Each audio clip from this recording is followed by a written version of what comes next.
ಬೆಂಗಳೂರು ಪೊಲೀಸರು ಭರ್ಜರಿ ಕಾರ್ಯಾಚರಣೆಯನ್ನ ಮಾಡಿದ್ದು ಬೆಂಗಳೂರಿನ ಹಲವು ವಲಯಗಳಲ್ಲಿ ದಾಖಲಾಗಿದ್ದ ಮನೆಗಳ್ಳತನ ಪ್ರಕರಣವನ್ನ ಭೇದಿಸಿದ್ದಾರೆ. ಈ ಮೂಲಕ ಕುಖ್ಯಾತ ಮನೆಗಳ್ಳರನ್ನ ಬಂಧಿಸಿ ಜೈಲಿಗಟ್ಟಿದ್ದಾರೆ. ಆ ಬಗ್ಗೆ ವರದಿ ಇದೆ, ನೋಡ್ಕೊಂಡು ಬನ್ನಿ.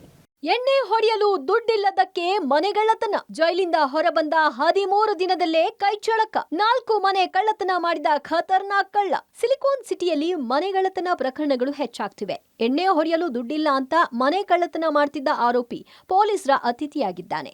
ಜೈಲಿನಿಂದ ಹೊರಬಂದ್ರೂ ಕಳ್ಳತನ ಬಿಡದ ಈ ಖತರ್ನಾಕ್ ಕಳ್ಳ ಮತ್ತೆ ಜೈಲು ಪಾಲಾಗಿದ್ದಾನೆ. HSR ಲೇಔಟ್, ಮಡಿವಾಳ, ಮೈಕೋ ಲೇಔಟ್, ಬೊಮ್ಮನಹಳ್ಳಿ ವ್ಯಾಪ್ತಿಯಲ್ಲಿ ಮನೆಗಳ್ಳತನ ಮಾಡ್ತಿದ್ದ ಅಪ್ಪು ಅಲಿಯಾಸ ಕೊಳಾಯಿ ಎಂಬಾತನನ್ನ ಬೊಮ್ಮನಹಳ್ಳಿ ಪೊಲೀಸರು ಬಂಧಿಸಿದ್ದಾರೆ.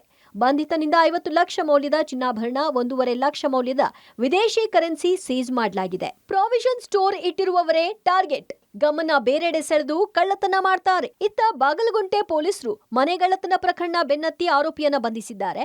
ಕೆಳಮಹಡಿಯಲ್ಲಿ ಅಂಗಡಿ, ಮೊದಲನೇ ಮಹಡಿಯಲ್ಲಿ ಮನೆ ಹೊಂದಿರುವವರನ್ನ ಟಾರ್ಗೆಟ್ ಮಾಡೋ ಗ್ಯಾಂಗ್ ಅಂಗಡಿ ಖರೀದಿಗೆಂದು ಬಂದು ಮಾಲೀಕರನ್ನ ಮಾತನಾಡಿಸ್ತಾರೆ. ಮೊದಲಿಗೆ 2 ಮಾಲೀಕರನ್ನ ಮಾತನಾಡಿಸಿದ್ರೆ ಇದೇ ವೇಳೆ ಇನ್ನಿಬ್ಬರು ಮನೆಗೆ ಎಂಟ್ರಿ ಕೊಟ್ಟು ಚಿನ್ನಾಭರಣ ಕದ್ದು ಎಸ್ಕೇಪ್ ಆಗ್ತಿದ್ರು. ಈ ಖತರ್ನಾಕ್ ಗ್ಯಾಂಗ್ ಈಗ ಪೊಲೀಸರ ಬಲೆಗೆ ಬಿದ್ದಿದೆ. ನಿಲೂಫರ್ ಎಂಬ ಮಹಿಳೆಯನ್ನ ಬಂಧಿಸಿದ್ರೆ ಇನ್ನು ಶಬ್ರಿನ್ ತಾಜ್, ರೇಷ್ಮಾ, ಶಾಲು ಎಂಬ 3 ಆರೋಪಿಗಳು ತಲೆಮರೆಸಿಕೊಂಡಿದ್ದಾರೆ. ಈ 4 ಆರೋಪಿಗಳು ಡಿಜೆಹಳ್ಳಿ ನಿವಾಸಿಗಳಾಗಿದ್ದಾರೆ. ಬಂಧಿತ ಆರೋಪಿಯಿಂದ 4.9 ಲಕ್ಷ ಬೆಲೆ ಬಾಳುವ ಚಿನ್ನಾಭರಣ ವಶಪಡಿಸಿಕೊಳ್ಳಲಾಗಿದೆ.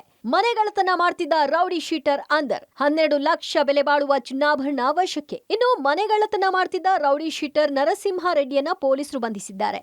ಜಯನಗರದಲ್ಲಿ ಮನೆಗಳ್ಳತನ ಮಾಡ್ತಿದ್ದ ಈ ಆರೋಪಿ ಕೊಲೆಯತ್ನ, ದರೋಡೆ, ಮನೆಗಳ್ಳತನ ಸೇರಿದಂತೆ ಹಲವು ಪ್ರಕರಣಗಳಲ್ಲಿ ಬೇಕಾಗಿದ್ದ. ಬಂಧಿತ ಆರೋಪಿಯಿಂದ 12 ಲಕ್ಷ ಬೆಲೆ ಬಾಳುವ 160 ಗ್ರಾಂ ಚಿನ್ನಾಭರಣ ವಶಕ್ಕೆ ಪಡೆಯಲಾಗಿದೆ. ಜಯನಗರದಲ್ಲಿ ಮತ್ತೊಂದು ಮನೆಗಳ್ಳತನ ಪ್ರಕರಣದಲ್ಲೂ ಆರೋಪಿ ಪೊಲೀಸರ ಬಂಧಿಯಾಗಿದ್ದಾನೆ. ಮೊಹಮ್ಮದ್ ಅರ್ಫಾತ್ ಬಂಧಿತ ಆರೋಪಿಯಾಗಿದ್ದು, ಬಂಧಿತನಿಂದ 18 ಲಕ್ಷ ಬೆಲೆ ಬಾಳುವ 260 ಗ್ರಾಂ ಚಿನ್ನಾಭರಣ ವಶಕ್ಕೆ ಪಡೆಯಲಾಗಿದೆ. Muralidhar, crime bureau, public TV.